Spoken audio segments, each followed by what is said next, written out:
Assalamualaikum warahmatullahi wabarakatuh. Jumpa lagi dalam siaran Cerita Hati Mengasah Spiritualitas.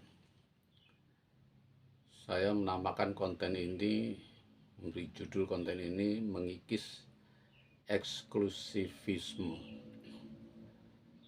Pucuk di cinta ulang tiba, ada kerabat saya yang menceritakan masalah dalam keluarganya yang sangat pas untuk saya jadikan materi ya, pada konten ini. Ini cukup sensitif dan saya belum mengekspos ini secara publis dulu ya, konten ini. Jadi permasalahan begini, kerabat saya ini dulu menikah dengan pasangannya yang awalnya non muslim ya. Kerabat saya ini wanita ya, perempuan. Nah, mereka menikah secara Islam. Kemudian sekarang sudah dikaruniai 3 anak, dan syukur alhamdulillah baik-baik saja.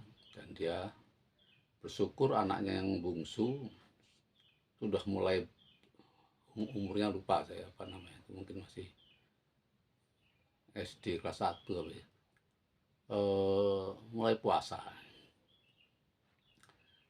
dan bersekolah di sekolah umum yang Islamnya minoritas, tetapi sangat menghargai agama, sangat menghargai Islam. Kemudian respect ya, bahkan kemarin berbuka puasa disiapkan di gereja, mereka berbuka puasa ya. Kemudian pertanyaannya adalah bagaimana menjawab kalau si anak bertanya kok ayahnya nggak puasa. Kemudian anaknya yang sulung mengikuti aktivitas interfaith. Interfaith itu kegiatan organisasi yang terdiri dari berbagai macam agama. Dia juga punya sobat yang beraliran Syiah. Kemudian kerabat saya ini juga mulai mengetahui bahwa sang suami sudah menuju kembali kepada agamanya, sudah HP-nya sudah diisi oleh Injil ya. Nah, si kerabat ini sendiri juga sedang berproses ya, karena berkali-kali berdiskusi dengan saya, mempertanyakan hal-hal yang menurut dia tidak pas di dalam Islam. Jadi sikap kritisnya muncul. Jadi ada 4 persoalan ya. Bagaimana menjawab pertanyaan si bungsu karena si ayah tidak berpuasa. Kemudian bagaimana si sulung ini bergaul dengan berbagai macam agama termasuk Islam Syiah. Kemudian bagaimana menghadapi suaminya yang sudah cenderung kembali ke agama asalnya. Terus dia sendiri yang sedang berproses untuk mengkritisi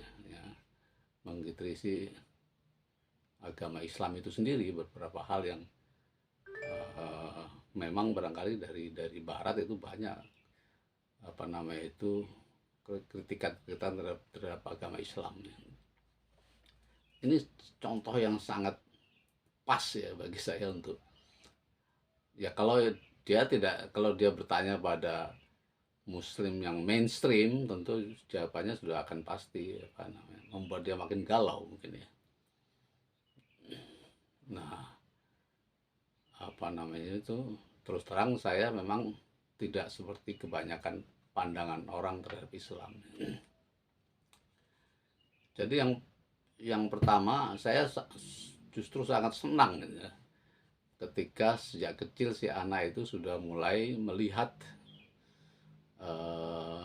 perbedaan ya.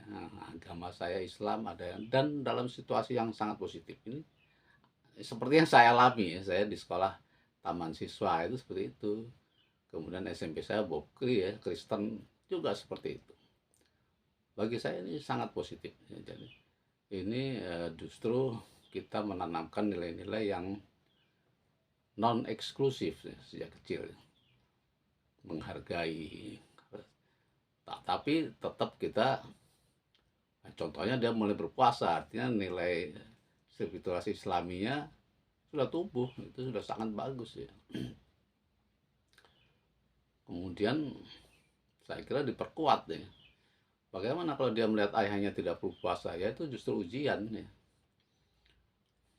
Ujian bagi dirinya sendiri. Saya waktu kecil juga gitu, ayah saya nggak puasa. Dan saya tidak menganggap itu sebagai sesuatu yang negatif, dalam arti apa namanya itu, ya biasa-biasa aja. Kemudian itu yang pertama, tapi barangkali mungkin perlu kebijakan tersendiri ya, nanti mungkin diulas lagi. Kemudian bagaimana dengan si sulung yang bergaul dengan banyak agama, ya saya kira itu saya sangat setuju, itu sesuatu yang positif ya. Kemudian dengan Syiah bagaimana ya? Saya punya pandangan yang mungkin berbeda dengan mainstream ya. Saya tidak anti Syiah, apa namanya itu, ya mereka juga seorang muslim, mereka juga naik haji, mereka menjalankan, mereka juga percaya Nabi Muhammad. Bedanya mereka tidak mengakui sahabat-sahabat Nabi, kan hanya mengakui Ali. Tapi kan itu kan konteks yang mungkin baku, tapi tidak berlaku bagi semua Syiah ya. Kemudian dikatakan Syiah itu kan menghalalkan nikah mut'ah ya, dan sebagainya. Tapi kalau kita membenci Syiah kemudian menjauhi Syiah, itu merugi. Malah saya sendiri banyak mendapat inspirasi dari pemikir-pemikir yang Syiah itu ya, Ali Syariati, Murtada Mutahari, itu luar biasa anunya, pemikiran tentang Islamnya. Apakah dia mengakui mut'ah, apakah dia tidak mengakui sahabat-sahabat Nabi? Saya kira tidak juga. Itu kan pandangan apa namanya itu yang belum tentu diikuti oleh semua orang Syiah ya. Belum tentu diikuti. Sama juga saya sebagai Sunni, apakah saya juga mengikuti pemikiran Sunni? Saya sendiri nggak tahu Sunni itu apa. Saya belajar Islam ya natural, secara alamiah saya pelajari sendiri ya. Sehingga saya tidak terlalu dan tidak suka membranding kemudian apa namanya itu contoh eksklusifisme. Saya ini Sunni, itu semua kita pelajari ya. Semua saya kira inilah inklusivisme yang ingin saya tanamkan. Jangan kita berpegang pada imam tertentu, ustadz tertentu, gunakan akal sehat kita sendiri. Itu yang diajarkan oleh agama kita justru. Kemudian bagaimana suami sudah mulai baca-baca kitab sucinya, Injil sendiri, apa salahnya? Itu justru lebih baik, karena dia terbimbing secara agamis. Saya waktu di Jepang susah dapatkan Quran, maka saya baca Injil. Rukun iman dalam Islam ini yang apa namanya itu, kesalahan umat Islam yang mainstream ya. Padahal rukun iman itu mengakui nabi-nabi dan kitab-kitabnya. Apa salahnya kita sendiri? Saya anjurkan ya, umat Islam juga membaca Injil. Dan banyak persamaan Injil dengan Al-Quran, hampir sama.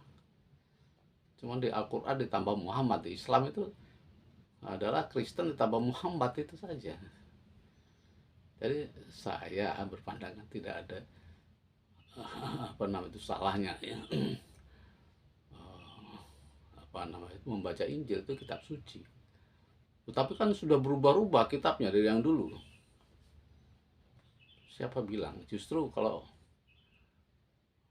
kita membaca Injil yang benar ya, mendalami secara benar-benar, itu Trinitas itu tidak ada dalam Injil. Dalam Al-Quran kan Trinitas itu yang diserang, yang dikritisi ya. Tidak ada Tuhan punya anak ya. Tidak ada Tuhan itu tiga, Tuhan itu satu, esa. Ini yang paling penting. Dan Injil juga mengajarkan begitu. Yang merubah-rubah itu kan Paulus ya, menjadikan doktrin Trinitas itu tidak ada dalam Injil sebetulnya. Sehingga saya sarankan kalau memang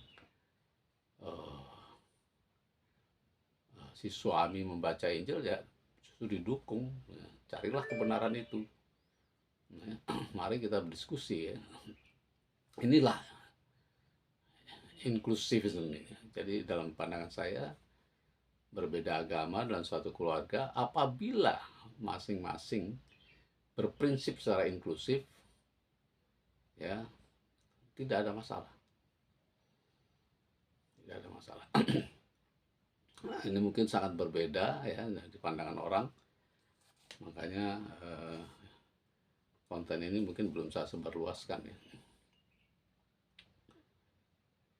Jadi mungkin itu saja, intinya agama adalah tuntunan ya, tuntunan untuk berbuat ya, untuk berbuat baik, untuk percaya kepada Khalik ya, yang Maha Esa, yang Maha Kuasa kalau dalam Islam itu. Dan makanya semua percaya pada Tuhan, percaya pada malaikat, percaya pada nabi-nabinya dan kitab-kitabnya, percaya pada hari akhir, itu yang paling penting. Kemudian percaya pada takdir kita sendiri, qada dan qadar kita. Saya mungkin akan membahas ini secara tersendiri, karena agama itu semua itu intinya, itu keyakinan itu intinya itu. Dan kemudian bagaimana kita menata masyarakat, menata hubungan dengan manusia yang lain dan sebagainya ke dalam prinsip-prinsip yang religius. Yang religius itu ya semua agama sebenarnya, semua agama. Jadi karena tidak usah risau, tidak usah takut, kemudian teruslah mencari sesuatu yang esensial ya, nilai-nilai spiritual yang esensial itu. Saya pun dulu mencari. Nah untungnya saya sekuler sebenarnya. Bulan puasa juga nggak puasa waktu saya kecil ya.